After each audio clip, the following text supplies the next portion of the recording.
پرانے زمانے کی بات ہے جب بغداد شہر اپنی شان و شوکت میں مشہور تھا۔ اس شہر میں ایک بادشاہ رہتا تھا جو بہت عادل مگر تھوڑا مشکوک مزاج کا تھا۔ وہ ہمیشہ اپنے وزیروں اور درباریوں کی وفاداری کو آزمانے کے طریقے ڈھونڈتا رہتا تھا۔ اس کی سلطنت میں امن و امان قائم تھا مگر بادشاہ کے دل میں اطمینان نہیں تھا۔ شہر میں ایک سوداگر رہتا تھا جس کا نام حسن تھا۔ وہ اپنی ذہانت، دیانتداری اور تجارت کی مہارت کی وجہ سے مشہور تھا۔ حسن کے پاس دولت تھی مگر اس کا سب سے بڑا خزانہ اس کا علم و اخلاق تھا۔ وہ روزانہ 5 وقت کی نماز ادا کرتا، غریبوں کی مدد کرتا اور ہمیشہ سچ بولتا تھا۔ ایک دن بادشاہ نے اپنے وزیر اعظم سے کہا، مجھے ایسا شخص چاہیے جو دیانتداری کی حد جانتا ہو، جو حکمت سے بات کرے اور جس کا ایمان مضبوط ہو۔ وزیر نے جواب دیا، حضور، میں ایک ایسے شخص کو جانتا ہوں، حسن سوداگر، جو اپنی ذہانت اور ایمانداری کی وجہ سے پورے شہر میں مشہور تھے۔ بادشاہ کو حسن سوداگر کے بارے میں سن کر تھوڑی حیرت ہوئی کیونکہ اس نے کبھی اس کا نام نہیں سنا تھا۔ کیا واقعی ایسا کوئی شخص ہے جو اتنا نیک اور ذہین ہو؟ میں خود اس کو آزمانا چاہتا ہوں، بادشاہ نے کہا۔ وزیر نے سر جھکا کر اطاعت کی اور کہا، وہ حسن کے دربار میں حاضر کرنے کا انتظام کرے گا۔ اگلے دن سورج نکلتے ہی وزیر حسن کے گھر پہنچا۔ حسن صبح کی نماز ادا کر کے اپنی دکان کھولنے کی تیاری کر رہا تھا۔ وزیر نے سلام کیا اور بادشاہ کا پیغام دیا، سوداگر صاحب، بادشاہ آپ سے ملنا چاہتے ہیں، آج دوپہر کو آپ کو دربار میں حاضر ہونا ہے۔ حسن حیران ہوا مگر فوراً راضی ہو گیا۔ حسن نے سوچا، اللہ کا شکر ہے کہ میں نے کبھی کسی سے ناانصافی نہیں کی، ہمیشہ سچ بولا اور ایمانداری سے کاروبار کیا۔ اس نے اپنے بیٹے سے کہا، آج دکان تم سنبھالو، میں بادشاہ کے دربار جا رہا ہوں۔ بیٹے نے پوچھا، ابا، آپ کو ڈر نہیں لگتا؟ حسن نے مسکراتے ہوئے جواب دیا، بیٹا، سچے انسان کو کسی سے ڈر نہیں لگتا۔ دوپہر کے وقت حسن اپنا سادہ لباس میں بادشاہ کے محل پہنچا۔ دربار نے اسے روکا اور کہا، سوداگر، تم اتنا سادہ لباس میں بادشاہ کے سامنے کیسے جاؤ گے؟ حسن نے آہستہ سے جواب دیا، میرا لباس سادہ ہو سکتا ہے مگر میرا ایمان اور صداقت میرا اصل زیور ہے۔ دربار نے حیرت سے اسے دیکھا اور اندر جانے دیا۔ بادشاہی دربار شاہی ٹھاٹھ باٹھ سے سجا ہوا تھا۔ سونے کی کرسیاں، قیمتی قالین اور بڑے بڑے چراغ دربار کو روشن کر رہے تھے۔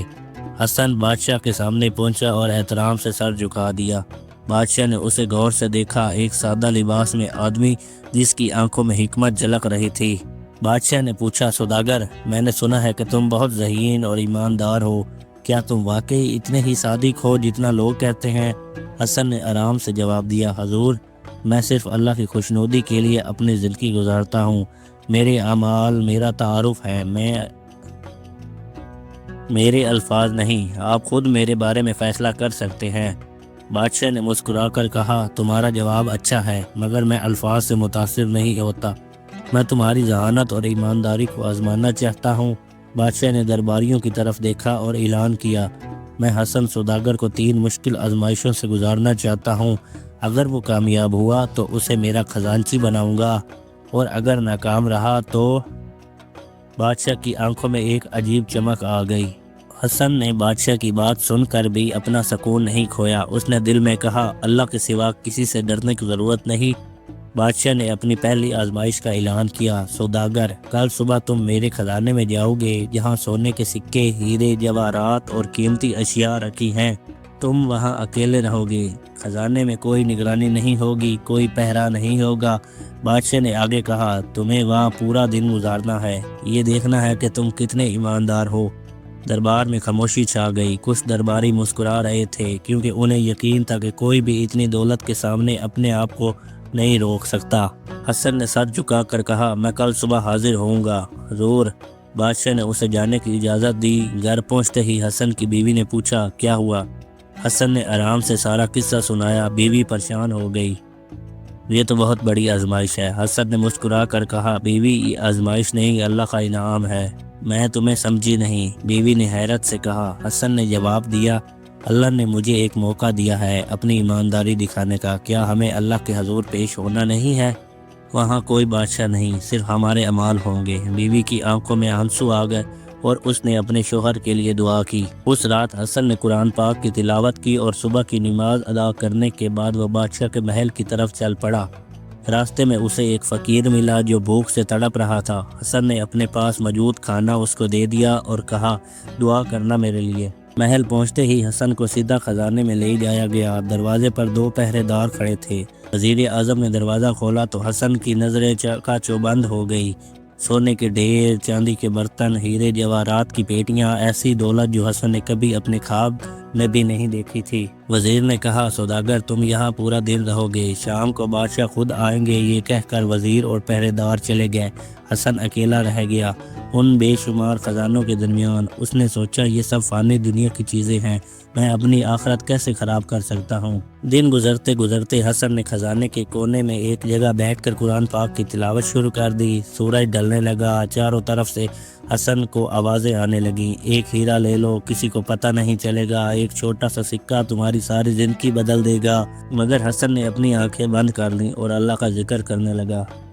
شام ہوتے ہی بادشاہ اپنے وزیروں اور محافظوں کے ساتھ خزانے میں داخل ہوا۔ اس نے حسن کو وہیں بیٹھے دیکھا جہاں صبح چھوڑا تھا۔ بادشاہ نے پوچھا کیسا رہا دن سوداگر؟ حسن نے آرام سے جواب دیا اچھا رہا حضور، میں نے قرآن پاک کی تلاوت کی اور اللہ کا ذکر کیا۔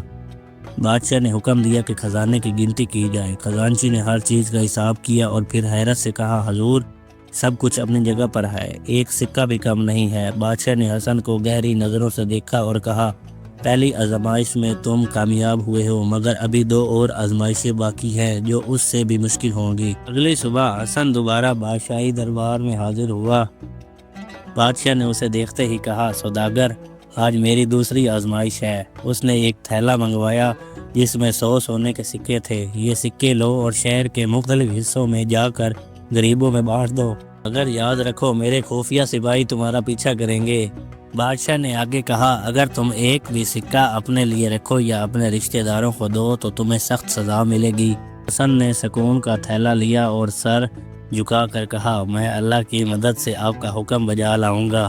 اتنا کہہ کر وہ شہر کی طرف چل پڑا، یہ نہیں جانتے ہوئے کہ 15 خفیہ سپاہی اس کی نگرانی کر رہے تھے۔ حسن سب سے پہلے شہر کے فقیر خانے میں پہنچا جہاں بہت سارے بے سہارا لوگ رہتے تھے۔ اس نے ہر فقیر کو ایک ایک سکہ دیا اور کہا یہ بادشاہ کی طرف سے ہے، اللہ کو یاد رکھنا۔ فقیروں نے خوشی سے دعائیں دی اور بادشاہ کے لیے دعا کی۔ خفیہ سپاہی یہ سب دیکھ رہے تھے۔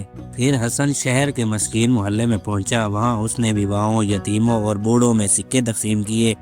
ایک یتیم بچی جس کے پاس کچھ نہیں تھا اس نے حسن کے ہاتھ چوم لیے۔ حسن کی آنکھوں میں آنسو آ گئے اور اس نے سوچا کتنی خوشی ہے دوسروں کی مدد کرنے میں۔ دوپہر ہوتے ہوتے حسن بیماروں اور معذوروں کے گھروں میں پہنچا۔ اس نے ان میں بہت سے سکے بانٹے اور ان کا حال پوچھا۔ اس کی ہمدردی دیکھ کر خفیہ سپاہی بھی متاثر ہو رہے تھے۔ ایک سپاہی نے دوسرے سے کہا یہ آدمی واقعی ایماندار ہے، اس نے اب تک ایک سکہ بھی اپنے لیے نہیں رکھا۔ شام ہونے سے پہلے حسن کے پاس صرف 5 سکے بچے تھے۔ اچانک اس کے سامنے ایک نوجوان آیا جو غم سے بوجھل تھا۔ اس نے کہا میرے والد بیمار ہیں اور میرے پاس ان کے علاج کے لیے پیسے نہیں ہیں۔ حسن نے اسے 2 سکے دیے اور کہا اللہ تمہارے والد کو شفا دے۔ اس کے بعد حسن ایک مسجد کے قریب پہنچا، وہاں ایک معلم بچوں کو قرآن پڑھا رہا تھا مگر مسجد کی چھت سے پانی ٹپک رہا تھا۔ حسن نے مسجد کی مرمت کے لیے 2 سکے دیے اور کہا یہ اللہ کے گھر کے لیے ہیں۔ معلم نے شکریہ ادا کیا اور بچوں کو دعا کرنے کو کہا۔ آخری سکہ حسن کے ہاتھ میں تھا جب اس نے ایک بوڑھی عورت کو دیکھا جو بھیک مانگ رہی تھی۔ اس نے پوچھا ماں آپ کے بچے کہاں ہیں؟ وہ بوڑھی رونے لگی میرا بیٹا جنگ میں شہید ہو گیا اور بہو بیمار ہے، میں اپنے پوتے پوتیوں کے لیے کھانا مانگتی ہوں۔ حسن نے اسے آخری سکہ دے دیا۔ سورج ڈھلنے لگا اور حسن واپس محل کی طرف چل پڑا۔ رستے میں اسے اپنا پڑوسی ملا جس کی گائے مر گئی تھی، وہ رو رہا تھا میں اپنے بچوں کو دودھ کیسے پلاؤں گا؟ حسن کے پاس کوئی سکہ نہیں بچا تھا۔ اس نے اپنی جیب میں ہاتھ ڈالا اور اپنا ذاتی سکہ نکال کر پڑوسی کو دے دیا۔ محل پہنچتے ہی خفیہ سپاہیوں نے بادشاہ کو پورا حال بتایا۔ بادشاہ نے پوچھا کیا اس نے سارے سکے غریبوں میں بانٹ دیے؟ سپاہیوں نے کہا ہاں حضور بالکل، اس نے آخر میں اپنا ذاتی سکہ بھی دے دیا۔ بادشاہ نے حسن سے پوچھا تم نے میرے سارے سکے بانٹ دیے؟ حسن نے کہا جی حضور، اور میرا دل کبھی اتنا خوش نہیں ہوا جتنا آج ہوا ہے۔ بادشاہ کو حسن کی ایمانداری اور سخاوت پر حیرت ہوئی۔ بادشاہ نے کہا تم نے دوسری آزمائش بھی پاس کر لی۔ حسن لیکن ابھی آخری اور سب سے مشکل آزمائش باقی ہے۔ دربار میں خاموشی چھا گئی کیونکہ سب جاننا چاہتے تھے کہ بادشاہ اس بار کیا چیلنج دے گا۔ حسن نے صبر سے انتظار کیا۔ بادشاہ نے کہا، حسن، میں تمہیں ایک راز بتاتا ہوں۔ میرے خزانے میں ایک ایسا ہیرا ہے جو قیمت میں بے مثال ہے۔ میں چاہتا ہوں کہ تم اسے بیچ کر اس کی اصل قیمت مجھے بتاؤ۔ بادشاہ نے اپنے خزانچی کو اشارہ کیا جس نے ایک چھوٹا سا خوبصورت صندوق لایا۔ صندوق میں ایک نیلا ہیرا تھا جو آسمان کی طرح چمک رہا تھا۔ بادشاہ نے کہا، یہ ہیرا لو اور کل تک اسے بیچ کر واپس آؤ۔ اگر تم اس کی صحیح قیمت بتا سکے تو تم میرے خزانچی بنو گے، ورنہ۔ اس نے اپنی بات ادھوری چھوڑ دی۔ حسن نے ہیرا اپنے ہاتھوں میں لیا۔ حسن گھر پہنچا اور اپنی بیوی کو ہیرا دکھایا۔ بیوی حیران رہ گئی۔ یہ تو بہت قیمتی لگتا ہے۔ حسن نے کہا، ہاں، اور مجھے اسے بیچنا ہے۔ بیوی نے فکر مند ہو کر کہا، اتنے بڑے ہیرے کو کون خریدے گا؟ صرف بادشاہ یا کوئی بہت امیر شخص ہی اسے خرید سکتا ہے۔ حسن نے سوچا، میں شہر کے سب سے بڑے جوہری کے پاس جاؤں گا۔ اگلی صبح وہ نماز ادا کر کے شہر کے مشہور جوہری کے پاس گیا۔ جوہری نے ہیرے کو دیکھتے ہی کہا، یہ ہیرا تو بادشاہی ہے، یہ تمہارے پاس کہاں سے آیا؟ حسن نے سچائی سے سارا قصہ بتا دیا۔ جوہری نے کہا، میں اس ہیرے کی قیمت نہیں لگا سکتا، یہ میری اوقات سے بڑھ کر ہے، لیکن میں تمہیں ایک راز بتاتا ہوں۔ جوہری نے آہستہ سے کہا، اس ہیرے کو سالہ سال پہلے بادشاہ کے خزانے سے چوری کیا گیا تھا۔ اصل میں ایک بادشاہ کی انگوٹھی کا ہیرا ہے۔ حسن حیران رہ گیا۔ جوہری نے آگے کہا، اس ہیرے کی کوئی قیمت نہیں ہے، یہ تاریخی اہمیت کا حامل ہے۔ حسن نے پوچھا، تو پھر میں کیا کروں؟ جوہری نے مشورہ دیا، سچائی بتاؤ، کیونکہ سچائی ہی سب سے بڑی دولت ہے۔ حسن سوچ میں پڑ گیا۔ حسن شہر کے دوسرے جوہریوں کے پاس بھی گیا، لیکن کوئی بھی اس ہیرے کی قیمت نہیں بتا سکا۔ ایک بوڑھے جوہری نے کہا، اس ہیرے پر ایک لعنت ہے، اسے واپس کر دو۔ حسن پریشان ہو گیا۔ رات ہو چکی تھی اور وہ ابھی تک ہیرے کی قیمت نہیں جان پایا تھا۔ رات کو حسن نے خواب دیکھا جس میں ایک نورانی بزرگ نے اسے کہا، ہیرے کی اصل قیمت ایمانداری ہے۔ صبح اٹھتے ہی حسن کو اپنا جواب مل گیا تھا۔ وہ فوراً محل کی طرف چل پڑا، دل میں اللہ کا نام لیتے ہوئے۔ وہ جانتا تھا کہ سچائی کہنے میں خطرہ ہو سکتا ہے، لیکن وہ ڈرا نہیں۔ بادشاہ کے سامنے پہنچتے ہی حسن نے ہیرا بادشاہ کو واپس کر دیا اور کہا، حضور، اس ہیرے کی کوئی قیمت نہیں، یہ آپ کے خزانے کا سب سے قیمتی ہیرا ہے جو سالہ سال پہلے چوری ہوا تھا۔ بادشاہ کی آنکھوں میں چمک آ گئی اور اس کے چہرے پر مسکراہٹ پھیل گئی۔ حسن، تم نے میری آخری آزمائش میں بھی کامیابی حاصل کر لی ہے۔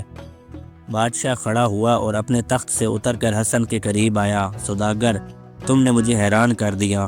3 مشکل آزمائشوں میں تم نے اپنی ایمانداری، سخاوت اور سچائی کا ثبوت دیا۔ دربار میں موجود تمام لوگ حیرت سے یہ منظر دیکھ رہے تھے۔ بادشاہ نے حسن کے کندھے پر ہاتھ رکھ دیا، آج سے تم میرے خزانچی ہو اور میرے مشیر ہو۔ لیکن دربار میں موجود ایک وزیر جمشید، جو پہلے سے ہی بادشاہ کا قریبی مشیر تھا، اس کے چہرے پر حسد کے آثار نمایاں ہوئے۔ جمشید نے سوچا، یہ سوداگر میری جگہ لے گا، مجھے اس کے خلاف کچھ کرنا ہوگا۔ بادشاہ نے حسن کو ایک خوبصورت لباس اور قیمتی تحفے دیے۔ کل سے تم نئے منصب پر کام شروع کر دو، بادشاہ نے کہا۔ حسن نے شکر گزاری کے ساتھ تحفے قبول کیے، لیکن کہا، حضور، میں چاہتا ہوں کہ میری تنخواہ کا آدھا حصہ غریبوں اور یتیموں میں تقسیم کیا جائے۔ بادشاہ نے مسکرا کر سر ہلایا۔ 1 ماہ گزر گیا۔ حسن نے اپنے کام میں بہت مہارت دکھائی۔ اس نے خزانے کا نظام بہتر کیا، ٹیکسوں میں انصاف لایا اور غریبوں کی مدد کے لیے بہت سی سہولیات فراہم کی۔ عوام میں اس کی عزت بڑھ گئی، لیکن جمشید کے دل میں حسد کی آگ بھڑکتی رہی۔